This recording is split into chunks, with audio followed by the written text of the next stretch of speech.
I drove 4 hours to walk my only daughter down the aisle, but when I arrived at the gate, I didn't find a welcoming committee. I found a security guard holding a laminated photo of my face with a thick red line drawn through it.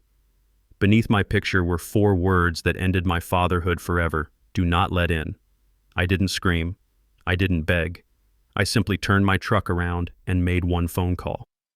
3 hours later, the lights went out, the music stopped, and my daughter realized that her perfect day had ended the moment she decided I wasn't good enough to be part of it. My name is Calvin Preston, though most people in this town just call me Cal. At 62 years old, I have hands that feel like sandpaper and a face that shows every one of the 40 years I spent running Preston Machine Works. To the outside world, I'm just an old man in a 2010 Ford F-250 that's got some dings but runs like a Swiss watch. To my daughter Madison, I'm an embarrassment, a stain on her perfectly curated image. Now here's the thing about that Saturday morning in June. It felt like it was manufactured specifically for weddings. The sky was crystal blue, the air was warm with just enough breeze to keep you comfortable, and I was wearing the only suit I owned. It was hanging in the back of my truck, wrapped in plastic, swaying gently with every bump in the road. I had bought it 15 years ago for a business award dinner when the Chamber of Commerce named me Small Business Owner of the Year. It still fit, though perhaps a little snugger around the middle than it used to be. Let me tell you something about preparation. I had spent that morning polishing my work boots because I refused to wear those shiny dress shoes that pinch your toes and make you walk like you're stepping on hot coals. I figured a little black polish would hide the scuffs from 4 decades of shop floors, construction sites, and honest work. These boots had walked through sawdust, oil spills, and concrete dust. They had earned their scars, just like their owner. I was driving toward Pine Ridge Country Club, and you want to know what that place is like? Picture the kind of resort where the grass looks like it's cut with manicure scissors, and the parking lot is full of cars that cost more than most people's houses. It's the kind of place where they charge you $50 just to park your car, and the valets look at you like you're doing them a personal favor by letting them touch your vehicle. My daughter Madison had told me the wedding was being paid for by her fiancé, Hudson Wells. She painted him as some kind of tech genius, a digital alchemist who turned computer code into gold. She said his family was old money, the kind of people who summer in the Hamptons and winter in Aspen, who buy art not because they like it, but because it matches their furniture. Every single word was a lie, but I didn't know that yet.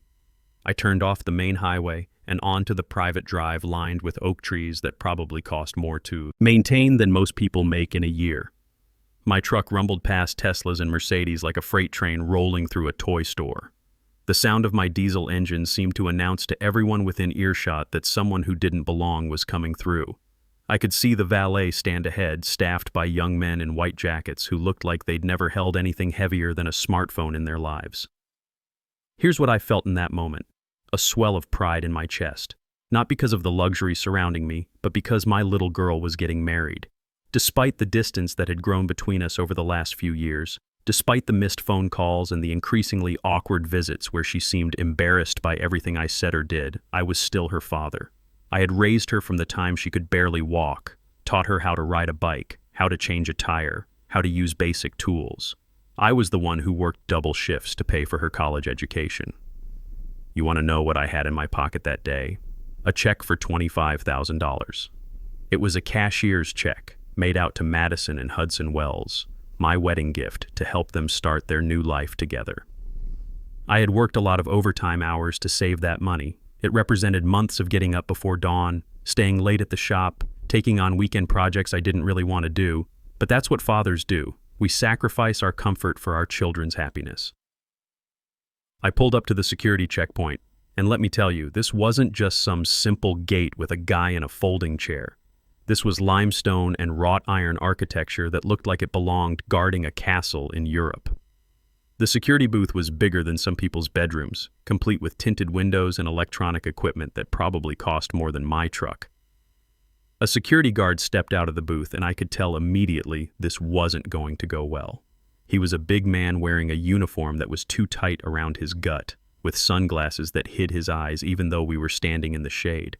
He didn't look at me when I rolled down my window. He looked at my truck like it was something that had crawled out of a junkyard. He looked at the small dent in the fender, the honest wear on the paint, the working man's dust that no amount of washing could completely eliminate. He raised his hand, palm out, stopping me before I could even think about driving through. The gesture was dismissive, like he was shooing away a stray dog. "Name," he barked. Not, "Good morning, sir," or "How can I help you?" Just, "Name," like I was reporting for duty at a prison. "Calvin Preston," I said, forcing a smile that felt like it was made of cardboard. "I'm the father of the bride. Now here's where things got interesting." The guard didn't check a guest list. He didn't look at a computer screen or flip through a clipboard of approved names. Instead, he reached under his counter and pulled out what looked like a wanted poster. He held it up to my face, and I felt my world tilt sideways. Clipped to a standard clipboard was a photograph of me. Not a professional headshot or a family portrait. This was a surveillance photo taken from a distance, probably with a cell phone. I was wearing my work clothes, standing in front of my machine shop, holding a wrench in my oil-stained hands. It wasn't my most flattering angle, but that wasn't what made my blood run cold. It was the thick red marker lines slashed diagonally across my face like I was some kind of criminal, and the text written in bold, angry letters at the bottom: "Banned, do not admit. If insists, call police immediately." I stared at that image for what felt like an hour but was probably only 10 seconds. My brain refused to process what I was seeing. It was like someone had handed me a book written in a foreign language and expected me to read it out loud. "There must be some kind of mistake," I said, my voice steady even though my hands had started to grip the steering wheel tight enough to leave fingerprints in the leather. "I'm Madison's father, Madison Preston. She's getting married here today." "There's no mistake, old man," the guard said, leaning closer to my window. I could smell stale coffee and cigarettes on his breath. "I have strict orders from Miss Madison and Mr. Wells. No blue-collar workers, no shop owners, and definitely no one driving a piece of junk like this. You're ruining the aesthetic." The aesthetic. Let me tell you something about that word. It hit me like a slap across the face. My presence, my very existence, was apparently a stain on the visual perfection of my daughter's wedding day. The truck I had worked 3 years to pay off, the clothes that represented 40 years of honest labor, the hands that had built her swing set and taught her how to change a tire, all of it was just ugly scenery that needed to be removed from her picture-perfect day. "Turn around," the guard commanded, pointing back toward the highway like he was directing traffic. "Before you start leaking oil on our clean driveway, if you're not gone in 30 seconds, I'm calling the sheriff's department. And trust me, you don't want to spend your Saturday in a holding cell." I sat there with my engine idling, that familiar diesel rumble that had been the soundtrack to my working life for decades. I looked past the guard, up the winding drive toward the main clubhouse. Through the oak trees, I could see white tents set up on manicured lawns. I could see florists carrying massive arrangements of flowers that probably cost more than most people spend on groceries in a month. I could see the fairy tale my daughter was determined to live, even if it meant erasing the man who had made it all possible. My phone buzzed on the passenger seat like an angry wasp. I picked it up, hoping against hope that it was Madison calling to straighten out this misunderstanding. Maybe she had seen the security footage. Maybe she was running down the "drive right now to apologize and invite me in." The notification showed a text message. From Madison. I opened it with fingers that were starting to shake, and what I read there finished the job of destroying whatever was left of my heart. "Dad, please don't make a scene. I saw your truck on the security camera. Please just go home. Hudson's parents are here and they're sophisticated people from old money families. If they see you, if they see that truck, if they see your work clothes and rough hands, it will destroy everything I've worked for. You don't fit in this world, Dad. You never have. Please let me have this one day of perfection. I'll send you photos later. Just go home." I read that message 3 times, looking for some sign of love, some acknowledgement of sacrifice, some recognition of the man who had raised her. There was none. She didn't say she loved me. She didn't say she was sorry. She said I would destroy everything she had worked for. She said I didn't fit in her world. The girl I had raised, the daughter I had sacrificed everything for, had just told me I was an embarrassment to be hidden away like a dirty secret. I looked at the security guard who was now tapping his watch with obvious satisfaction. He was enjoying this little power trip, this moment where he got to be the gatekeeper between the worthy and the unworthy. He thought he was protecting civilization from the barbarians, keeping the beautiful people safe from folks like me who might track mud on their marble floors. You know what I didn't do? I didn't argue. I didn't shout.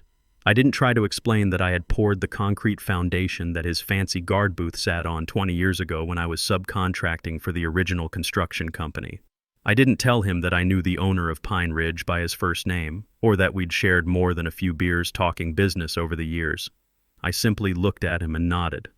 "Understood," I said, my voice as calm as if he'd just given me directions to the nearest gas station. I put my truck in reverse and backed up slowly, deliberately. I could have peeled out, thrown gravel at his shiny booth, made the kind of scene Madison was so worried about. Instead, I turned my wheel carefully, backing onto the shoulder of the private road, then pulling forward to head back toward the highway. In my rearview mirror, I watched the white tents and flower arrangements disappear behind the oak trees like a mirage fading in desert heat.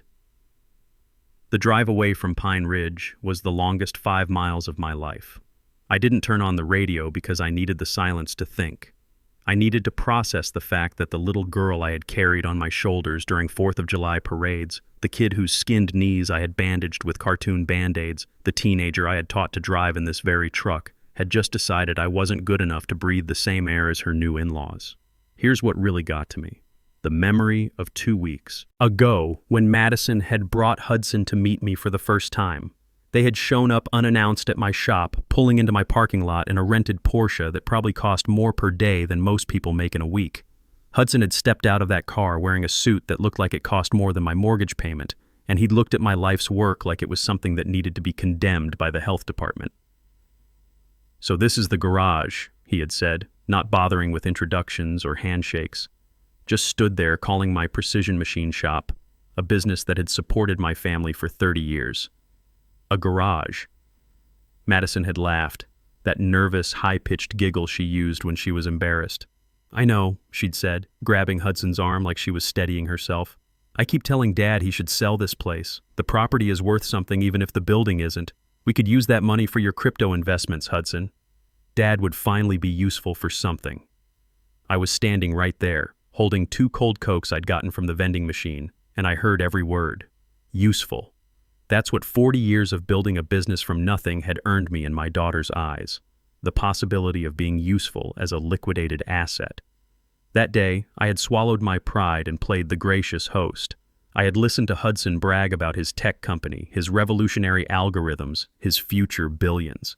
I had watched Madison hang on every word like he was revealing the secrets of the universe instead of spouting tech buzzword nonsense that any first-year business student could see through. Now, pulling onto the main highway, I reached into my pocket and pulled out that $25,000 check. It was a cashier's check, real money earned through real work. I had saved for 8 months to put that much cash together, taking on extra projects, working weekends, eating bologna sandwiches for lunch instead of going to restaurants. I looked at it for a long moment, then did something that felt better than any therapy session ever could. I tore it in half, then I tore it in half again. Then I rolled down my window and let the pieces fly out into the wind like confetti, watching them scatter across the asphalt in my side mirror. I wasn't sad anymore. The sadness had burned away when I saw that red line slashed across my face. What was left was something colder, something harder, something that came from 4 decades of solving problems that other people couldn't handle. It was the clarity of an engineer who looks at a structural blueprint and realizes the foundation is completely rotten.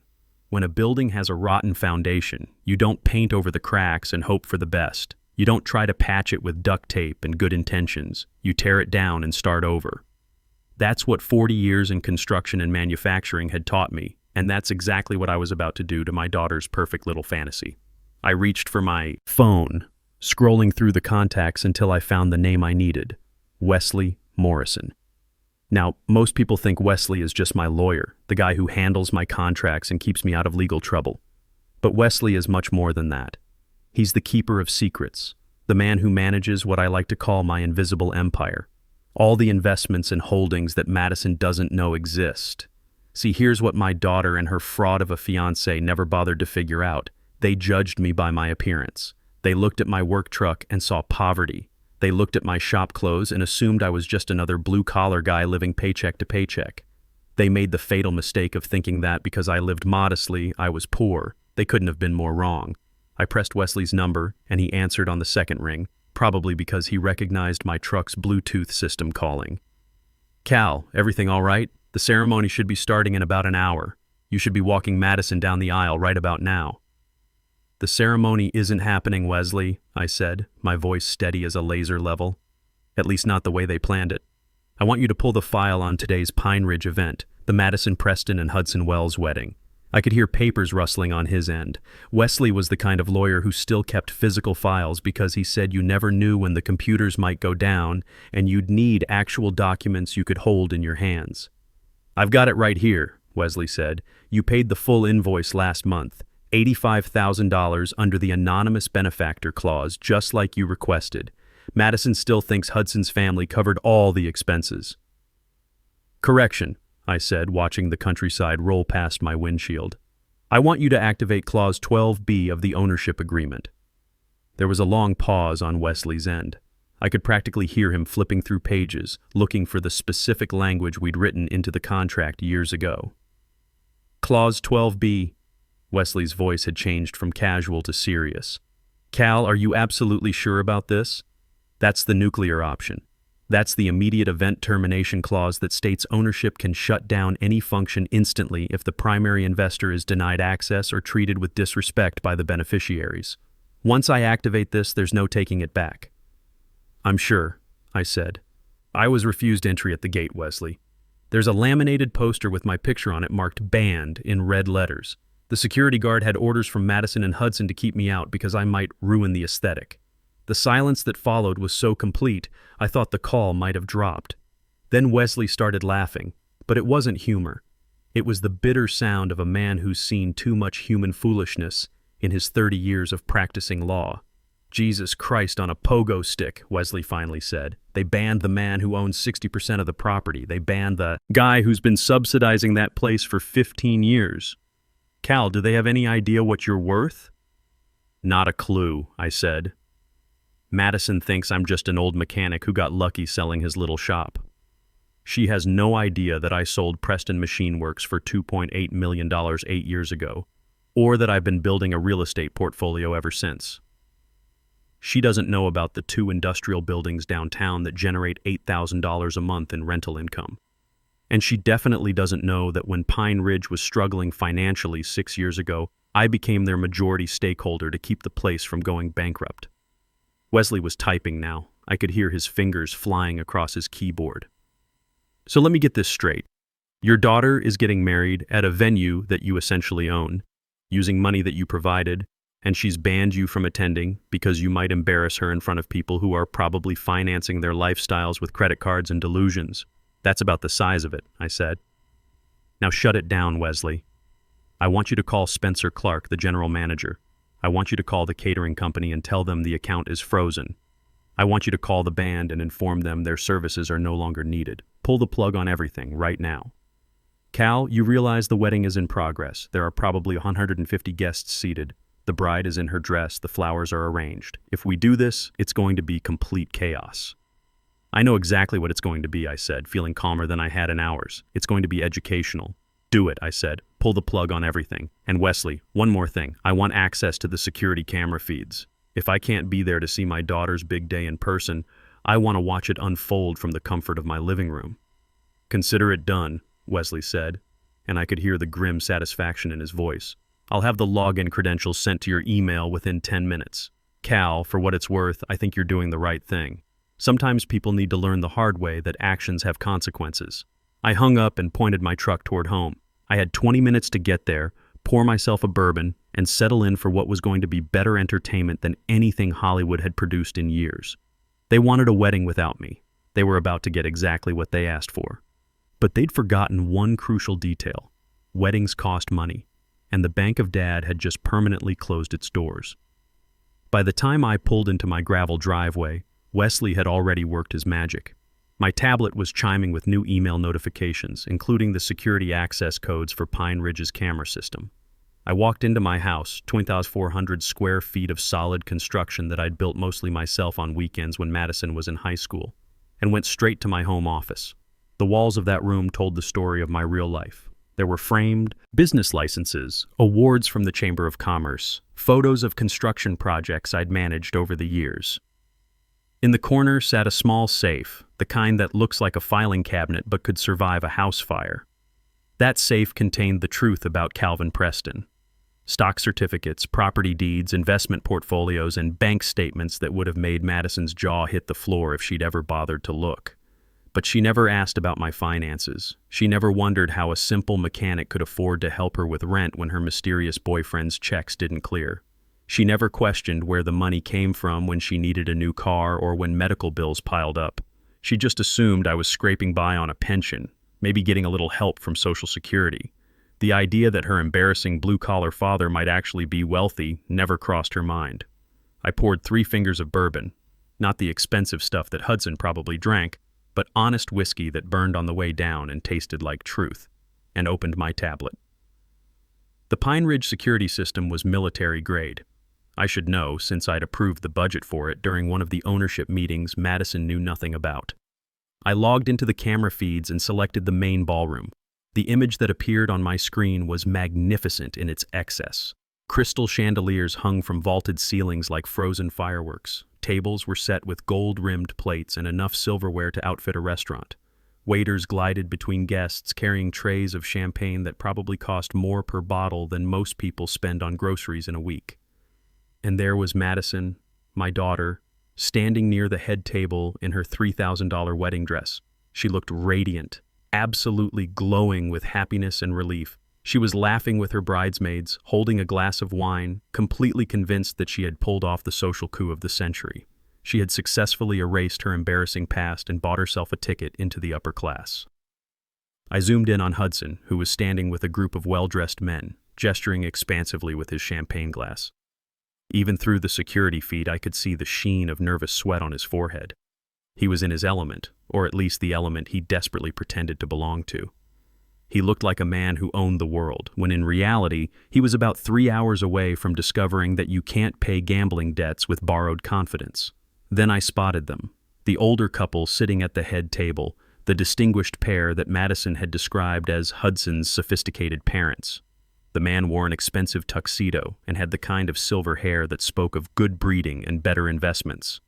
The woman was draped in sequins and jewelry that caught the light like armor made of diamonds. But here's what caught my attention. They weren't looking at Hudson with parental pride. They were checking their watches. They looked bored, like employees waiting for their shift to end. Something was off about them, but I couldn't put my finger on exactly what. I took a sip of bourbon and settled back in my chair. According to the timestamp on the security feed, I had about 5 minutes before Wesley's calls reached the venue management. 5 minutes before my daughter learned that fairy tales have a way of ending when the person paying for them decides the show is over. This was going to be educational indeed. Then it happened. On my tablet screen, I watched the massive crystal chandelier above the dance floor flicker once, twice, then die completely. The soft jazz ensemble that had been providing elegant background music cut out with a screech of electronic feedback that made several guests cover their ears. Emergency lighting kicked in immediately, harsh white beams from the exit signs that transformed the fairy tale ballroom into something that looked more like a warehouse during a power outage. The change was instant and brutal. 1 second, Madison was living in a golden dream of crystal and champagne. The next second, she was standing in industrial lighting that showed every flaw, every imperfection, every crack in the carefully constructed illusion. I watched heads turn throughout the ballroom as confusion rippled through the crowd like a stone dropped in still water. The guests, all those sophisticated people Madison was so desperate to impress, began murmuring to each other, their voices creating a low buzz of anxiety and irritation. Someone dropped a champagne glass, and the sound of crystal shattering seemed unnaturally loud in the sudden quiet. Madison tapped her microphone, trying to get everyone's attention. Nothing. The sound system was completely dead. I could see her mouth moving, but no words came out of the speakers. She looked around frantically, her perfect composure starting to crack like thin ice under pressure. Here's what she didn't know yet. Wesley worked fast when he had clear instructions. In the 15 minutes since our phone call, he had contacted every vendor, every service provider, every person who made Pine Ridge Country Club function. The catering manager had been told the account was frozen. The technical crew had been ordered to shut down all non-essential power. The bar staff had been instructed to stop serving immediately. And Spencer Clark, the general manager, a man who had worked with me for 6 years on various property management issues, had been given very specific instructions about how to handle the next few minutes. Spencer appeared on the small stage like an actor making his entrance. He walked with the confident stride of a man who had delivered bad news before and knew exactly how to do it efficiently. He didn't have a microphone, the sound system was dead, so he simply cupped his hands around his mouth and projected his voice the old-fashioned way. "Ladies and gentlemen," Spencer shouted, his words echoing off the high ceiling, "I apologize for the interruption, but I have an important announcement." The room fell silent. You could hear the emergency ventilation system humming, the distant sound of traffic from the highway, the nervous clearing of throats. 150 people in their finest clothes, holding glasses of expensive wine, suddenly focused on the man who was about to destroy their evening. "We have just received notification that the funding for this event has been completely withdrawn," Spencer continued, his voice carrying easily through the quiet room. "The account has been frozen by the primary investor, and all services are hereby terminated effective immediately." I watched Madison drop her wine glass. The crystal shattered on the polished dance floor, red liquid splashing across her white dress like blood spatter at a crime scene.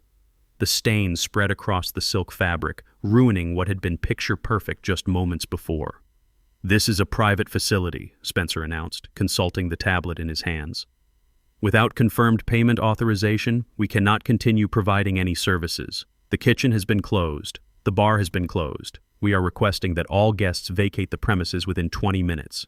The ballroom exploded into chaos. Madison lunged toward the stage, her heels clicking frantically on the hardwood floor. I could see her screaming, her face twisted with panic and disbelief, though the dead microphone meant I couldn't hear her exact words through the security feed. Spencer held up his tablet, showing her the screen. I turned up the volume on my end. The ambient microphones were sensitive enough to catch conversations even without the main sound system. "The payment was made by Preston Industrial Holdings, ma'am," Spencer said, his voice professionally calm. "The authorization came directly from Mr. Calvin Preston. He has reported the event as unauthorized use of funds and has issued a complete financial cutoff order." I watched my daughter's face drain of all color. It was like watching a balloon deflate, all the confidence and happiness rushing out of her in a matter of seconds. "My father," she whispered, and even though she was 20 miles away, I could read her lips perfectly. "My father doesn't have any money. He works in a garage." "I wouldn't know about that, ma'am," Spencer replied, stepping back slightly as Madison reached for him with desperate hands. "I only know that Mr. Preston owns 60% of this facility and his financial decisions are final. You have 18 minutes to clear the premises." Now the real show was about to begin. What happened next was like watching a nature documentary about predators and prey. The well-dressed guests, all those sophisticated people Madison had been so desperate to impress, didn't rally around her in her moment of crisis.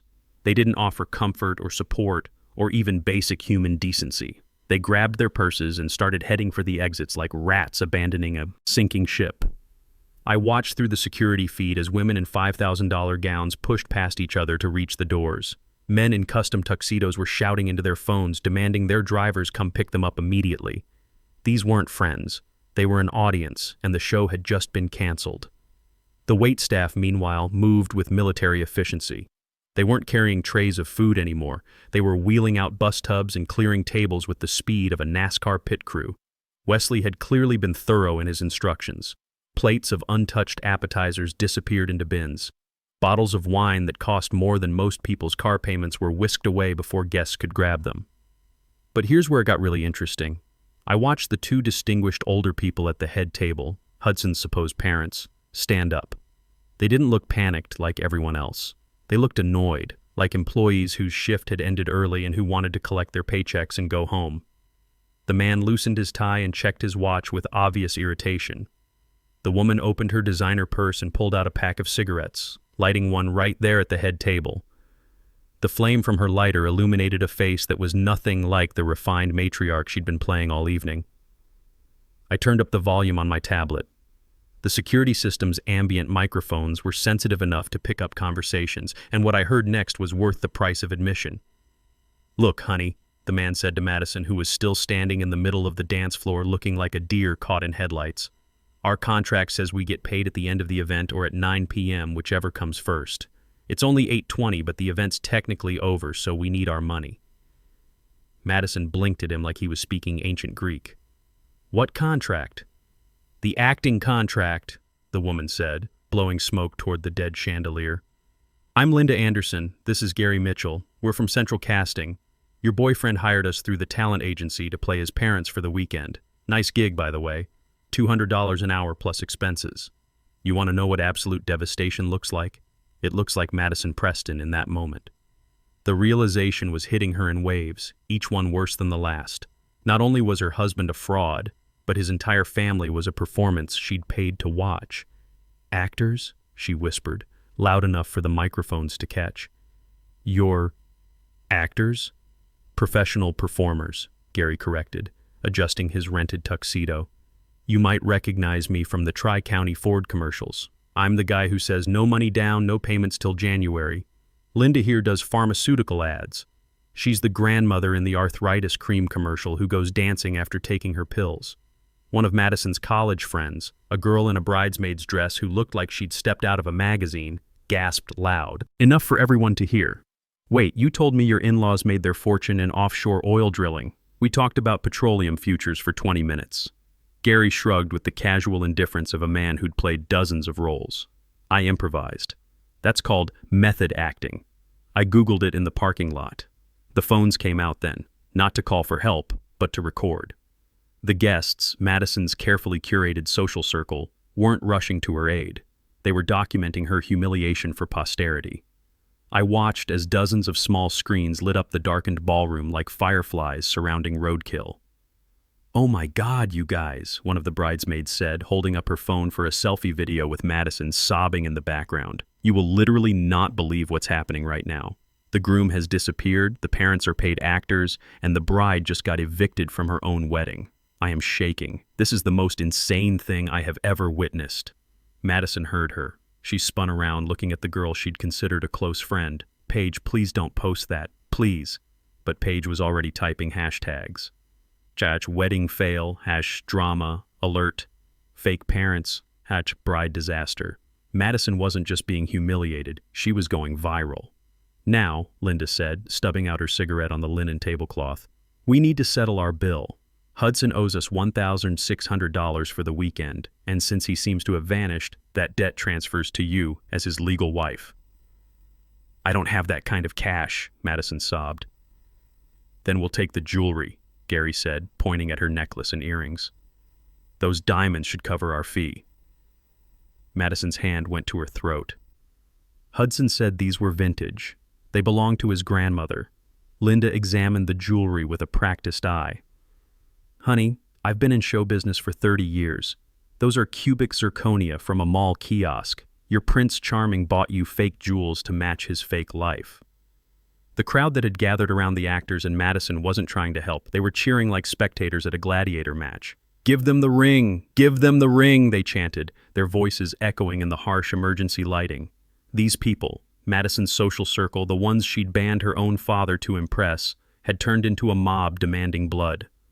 Madison looked around at the faces surrounding her, faces twisted with cruel entertainment rather than sympathy. She was finally seeing these people for what they really were. An audience hungry for drama, not friends who cared about her well-being. "Fine!" she screamed, her voice cracking with desperation. "Take it and get out!" She yanked the wedding ring off her finger so violently I thought she might break her knuckle, then threw it at Linda's feet like she was feeding scraps to dogs. Linda moved with surprising speed for a woman her age, scooping up the ring before it could roll under a table. She held it up to the emergency light, examining it like a jeweler appraising a stone. "Looks decent enough, should cover a quick pawn shop sale." She looked at Gary and nodded. "We're good." The two actors didn't say goodbye. They didn't offer any parting wisdom or even a professional handshake. They simply collected their props. Gary straightened his rented tuxedo, Linda dropped the ring into her purse next to her cigarettes, and walked off the stage. They pushed through the crowd of jeering guests and disappeared through the service doors like they were clocking out of any other job. Madison stood there for a moment, staring at her bare ring finger. The pale strip of skin where the ring had been was the only clean thing left on her. Everything else, Her dress, her makeup, her carefully constructed new life was stained and ruined. The guests began filtering out now that the entertainment was over. They walked past Madison like she was a piece of furniture, not bothering with goodbyes or expressions of sympathy. I heard snippets of their conversations as they passed the security microphones. What a disaster. I knew she was trash when I saw that truck at Christmas. Did you get it all on video? This is going straight to TikTok. I feel sorry for whoever has to clean this mess up. Within 10 minutes, the ballroom was empty except for Madison, the waitstaff finishing their cleanup, and Spencer Clark checking items off his tablet. Madison sank to her knees on the stage, surrounded by wilted flowers and broken glass. The emergency lighting cast harsh shadows that made everything look like a crime scene. She pulled out her phone with hands that wouldn't stop shaking. I watched her dial a number, and my own phone started ringing. The caller ID showed Madison.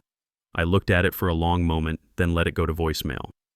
She needed to sit in that silence for a while. She needed to understand that the safety net she'd taken for granted for 26 years wasn't guaranteed to be there when she decided to jump. The ringing stopped. She stared at her phone screen confused. She wasn't used to me not answering.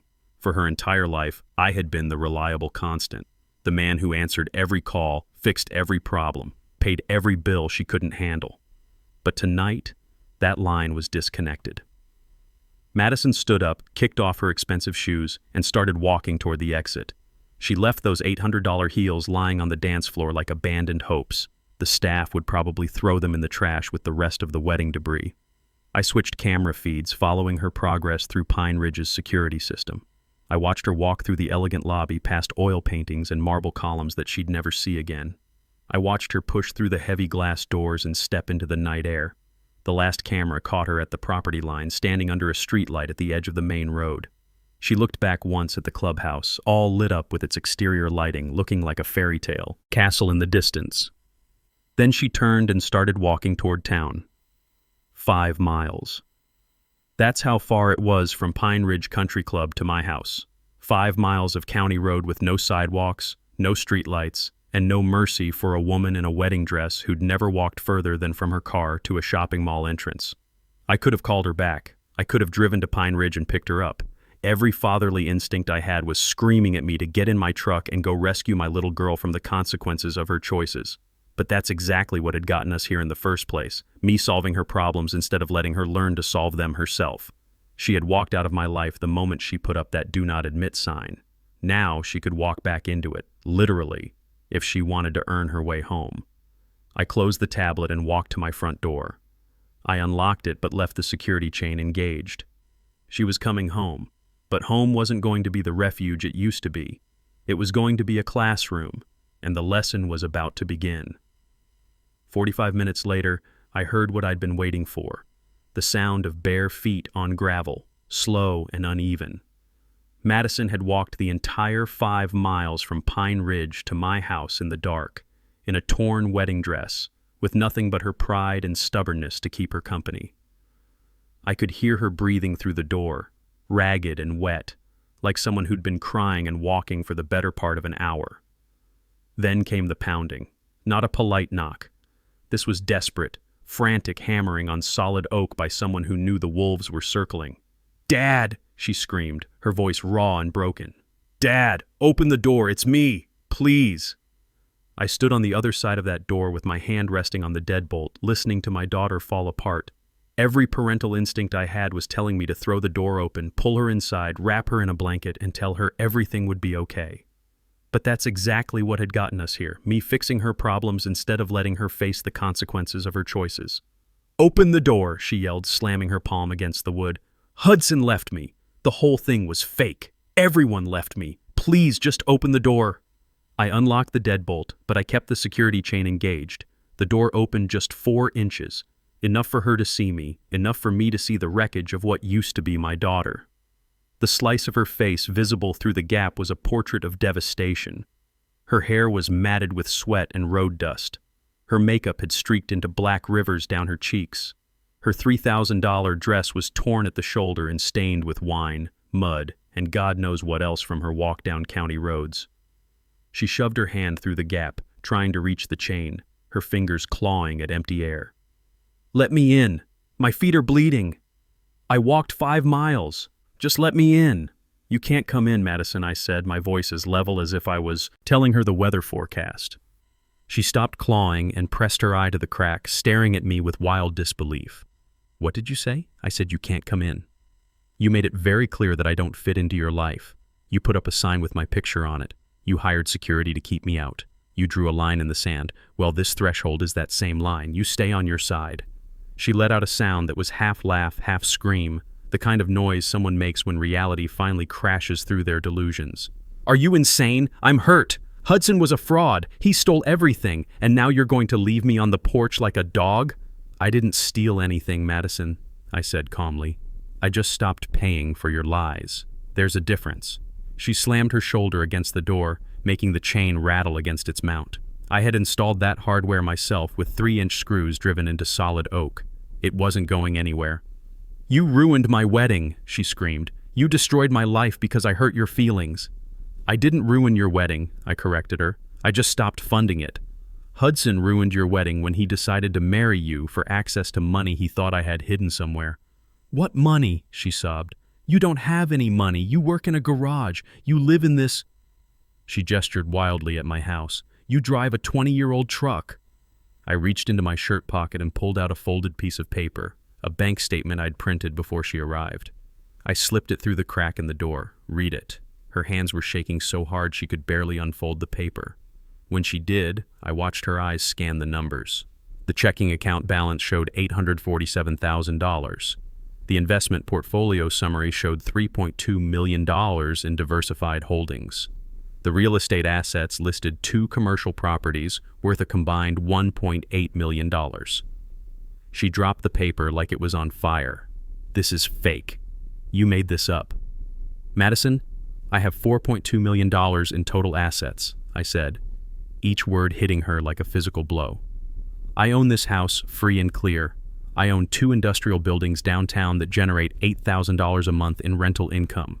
I own 60% of Pine Ridge Country Club, the place that just kicked you out. I am what most people would call wealthy, but I live simply because your mother taught me that happiness doesn't come from showing off." She stared at me through the gap, and I could see the wheels turning in her head. The math was starting to add up. All those times I'd helped with her rent when Hudson's checks didn't clear, the mysterious way her credit card bills got paid when she was short, the college tuition that somehow never seemed to burden me financially. "Dad," she said, her voice changing completely. It became softer, more calculating. "Dad, if you have all that money, then we can fix this. We can pay off Hudson's debts. You can help me start over. I'm your daughter. You have to help me." And there it was, the moment I'd been waiting for. Even broken and humiliated, even after everything that had happened, her first instinct wasn't remorse or self-reflection. It was figuring out how to get access to my money. "No," I said firmly, "I'm not going to help you with money. Not anymore." "You have to," she yelled, desperation making her voice shrill. "I'm your daughter. It's your duty." "My duty was to raise a good person," I said. "And somewhere along the line I failed. I gave you too much. I shielded you from too much reality. I let you believe that the world owed you a living because your daddy had money in the bank." I reached into my pocket and pulled out a single key on a plain metal ring. I slipped it through the crack in the door. It landed on the porch with a small metallic ping. "That's the key to apartment 7C at Pine Valley Apartments," I said. "It's a studio, 600 square feet. I've paid the rent for 8 months. There's a bus pass on the counter and a job application for Murphy's Diner downtown. They're looking for a waitress." She stared at the key like it was a snake. "A waitress? You want me to be a waitress? I have a college degree." "Your college degree didn't teach you how to spot a con man," I said. "Maybe waiting tables will teach you how to spot people who work for what they have versus people who just take what they want." "I'm not living in some dump," she screamed. "Then don't," I said simply. "The choice is yours. But if you walk away from that key, Madison, you're walking out of my life permanently. No inheritance, no contact, no safety net. You become a stranger to me." She looked at the key, then at me. "I hate you," she whispered. "I know," I said softly, "and that's exactly why you can't come in. Because you only love what I can give you. You don't love me." I started to close the door. "Dad, wait," she cried. I'm scared. It's dark. You should be scared, I said. The world is a dangerous place when you don't have someone else paying your bills. I closed the door and threw the deadbolt. I heard her scream one more time, then silence. After 15 minutes, I looked through the window blinds. She was walking down my driveway, holding her ruined dress with one hand and clutching that silver key in the other. 8 months passed. 8 months of watching from a distance as my daughter learned lessons that should have been taught years earlier. I drove by Murphy's Diner sometimes, always parking where she couldn't see me. I watched her serve coffee to construction workers and truckers. I watched her count tips at the end of long shifts, figuring out if she had enough for groceries and bus fare. She never called, not once. That told me everything I needed to know about her character. She was too proud to ask for help, too stubborn to admit she needed me. Good. That's exactly what I'd hoped for.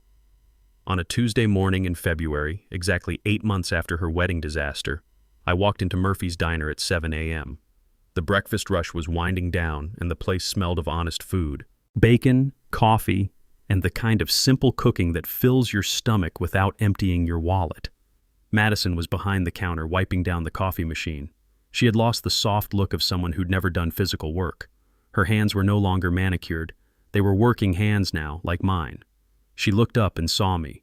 She froze for just a moment, then put down her rag, picked up a coffee pot and mug, and walked to my booth. She poured the coffee black, no sugar, just the way I'd always taken it. "Hello, Dad," she said. Her voice was steady, respectful. "Hello, Madison." She pulled out her order pad. "What can I get you?" "The special today is biscuits and gravy. Murphy makes them from scratch." "I'm not hungry," I said. "I came to talk business."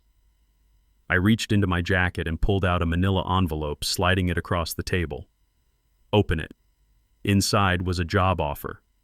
Preston Industrial Holdings. Position: Assistant Property Manager. Starting salary: $42,000 per year. "You want me to work for you?" she asked. "I want you to learn the business," I said. "You'll collect rents, handle maintenance requests, deal with difficult tenants. It's not glamorous, but it's honest work. And if you prove you can handle responsibility without a safety net, there might be room for advancement." "Why now?" she asked. "Because you didn't call me once in 8 months," I said. "Because you paid your own rent with money you earned. Because you served coffee to people who remind you of your old man, and you did it with dignity." "I accept," she said, "but I want to pay you back. For the apartment, for the 8 months of rent. I want it deducted from my salary." I looked at her calloused hands, her straightened shoulders. I saw the woman she'd become. "Deal," I said. Sometimes the greatest gift a father can give isn't everything his child wants. It's the strength to build their own life when they've lost everything else.